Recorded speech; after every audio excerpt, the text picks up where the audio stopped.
And you also have the ability to really, you know, screw up your team's fighting when you ult in the wrong moment at the wrong target. Yeah, I mean, MF I just think is not going to be very useful this game, unfortunately. Yeah, range a lot better than Cube. Cube had to step back a lot, so Laneswap wants to make it a little easier there for the Gwen, as we can see Karis being chunked out quite a little bit. Yeah, that's a disgusting trade. Really good job from Shanks here. They're getting Prio and maybe even trying to make a play on mid lane. Karis getting so much of his HP chunked here. Oh my god, he has to flash underneath the turret, and Shanks can just step back, take the first blood. They are moving away from them, so AL get the first dragon of the game. Still 2 minutes before those grubs. They can swap if they want to. They're okay with Flandra being into the Ashe, especially early on. Should be advantage for Taeyun, so he'll continue to build himself a little bit of an advantage. Proactively, because especially when you play it yourself and you're not in Challenger Elo, sometimes you just don't use it enough, as we can see Tarzan moving in. Taeyun has to flash. And Tarzan! Also goes. That was an insane ultimate. Crystal Arrow is gone, but the Glacial Fisher trying to trade something back here as Monkey has to flash over the wall. And they are getting a second kill here, AL. Gets the knock-up onto Taeyun, forces both of his summoners, and still gets the kill. Gives it over to Flandra.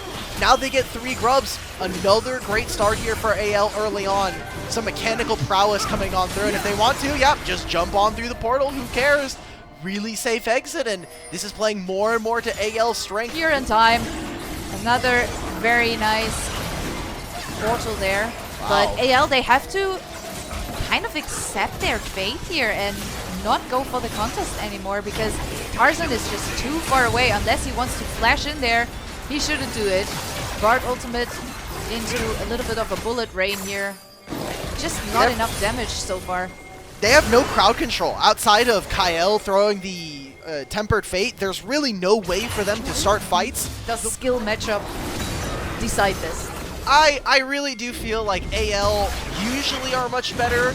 I wouldn't say that they're the most mechanical players. I think if we're talking about like the best in their roles, you're looking at a team like BLG where maybe they can get away with a draft kind of similar to this. Yeah. So we'll see. I think that for AL, they're a much smarter team than a lot of our other LPL organizations here. We'll be thinking about.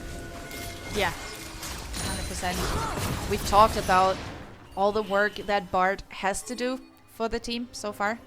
KO been doing a decent job as they're looking to get some push onto this mid lane here in order to have an even easier time moving towards the Drake. We're even spawning the Herald, so they want to take down this turret for sure. They also have the 3 Void Grubs, which then gives them even more, you know, ability to do so, as there's a lot flying in this top lane here, and it's not flying in the right direction. So the Shockwave being gone, Clone being used for Shanks has to flash out.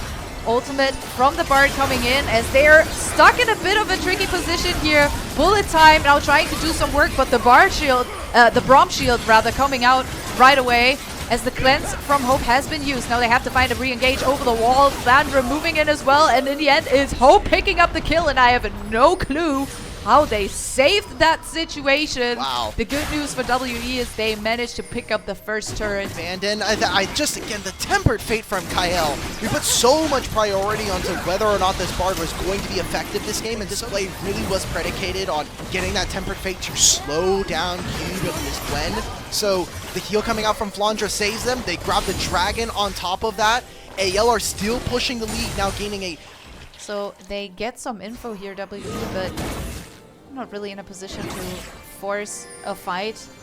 They do have the better engage tools, and I understand why the chat is asking the question of why are they not diving? They have Ori, Ashe, and McFury, but it's just been very hard for them to position in the right way, and AL have always found ways to, you know, move together as a unit. Kale putting in so much work as the Crystal Arrow goes wide again, and therefore engage tool gone now with the Tempered Fate coming out into the bullet rain. Yes, you can throw up the Braum shield, but Shanks is in the backline. Shanks is looking for the knife, and he gets it! Oh my god! That was just beautiful. That bullet time. You do get a nice shockwave out. Kale's dropping very low, but they can just move further forward. Monkey, last one standing in this scenario, as we have Cube on the side lane, but there's no reason for him to move into this. Robertson's now completed on that Orianna. You said it, maybe not the greatest decision. However, it is some sort of an item spike. So let's see if they can do some work. But they didn't even wait though. But they didn't wait. Like the whole point of us doing the setup before was, hey, we're getting our second items. Let's wait before, let's buy our items, and then we can look for an engage. That didn't end up happening. AL found a moment where the Enchanting Restore from Taeyoon misses. They make a snap engage after using Tempered Fate. Should not be a fight that WE are taking, but at this point, you have to go all in. Everybody gets blown up by Shanks. Kael's able to follow up even.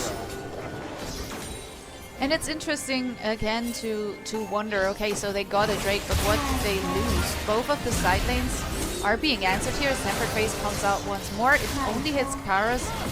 Can move away, at least for the moment. Another nice chunk coming out from Shanks here, but they also used a lot of abilities. They have to be a bit careful not to step too far forward as they are looking to contest their own jungle. And now we're going in again. TPs are coming out as Tarzan has to use the Crescent Guard. Very nice way from the Braum trying to save his team, but there is just not enough damage. The Needlework trying to do some work. Can they get some more? It's important, but it's already the double kill, the triple kill for Hope though. Cleans up the fight once more. Another ace, and they are looking to push for these next few turrets. Well, 3 grubs, demolish proc as well. I mean, Flandre has a lot of HP. This is that AD Nidalee that we saw. Well, look, 25 minutes in, we really wanted to do a check-in as to where these lane matchups have gone. AL are smashing in every single department right now. And now Half-Life has to step back. There's nothing they can do. And we know. Man, a Fat LeBlanc is so disgusting as well. Like, she steps on you one time, you're Half-Life. It's done. Crystal Arrow coming out, but immediate reaction again with KL with the Tempered Fate. Now with the bullet time not being blocked, enemy AD carry immediately down. Cube trying to put in the work in the backline, trying to get some damage onto Hope, but it's Shanks again going unstoppable as Flandre is looking for the triple kill here. Monkey trying to kite and kite and kite away. He's putting in some work. Going untargetable one more time, but in the end, it's Shanks again. Another ace. The wave is there.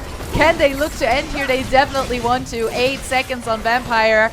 But Vampire alone will not be able to save WE from this absolute destruction. Game 1 was a stump. Game 3 was a scaling comeback. Game 2 rather, and Game 3 was another stump if you ask me. These were some of the best highlights from today's matchup. Which moment was your favorite? Let me know in the comment section below. This is OP, and I'll see you tomorrow. Take care.